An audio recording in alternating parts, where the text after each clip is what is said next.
انہوں نے کہا اپنے پروردگار سے درخواست کیجئے کہ ہم کو یہ بھی بتا دے کہ اس کا رنگ کیسا ہو۔ موسیٰ نے کہا پروردگار فرماتا ہے کہ اس کا رنگ گہرا زرد ہو کہ دیکھنے والوں کے دل کو خوش کر دیتا ہو۔ انہوں نے کہا اب کے پروردگار سے پھر درخواست کیجئے کہ ہم کو بتا دے کہ وہ اور کس کس طرح کا ہو، کیونکہ بہت سے بیل ہمیں ایک دوسرے کے مشابہ معلوم ہوتے ہیں، اور اللہ نے چاہا تو ہمیں ٹھیک بات معلوم ہو جائے گی۔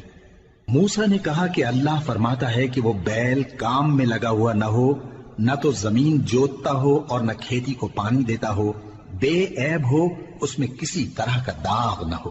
کہنے لگے اب تم نے سب باتیں درست بتا دی، غرض بڑی مشکل سے انہوں نے اس بیل کو ذبح کیا، جبکہ وہ ایسا کرنے والے لگتے نہ تھے۔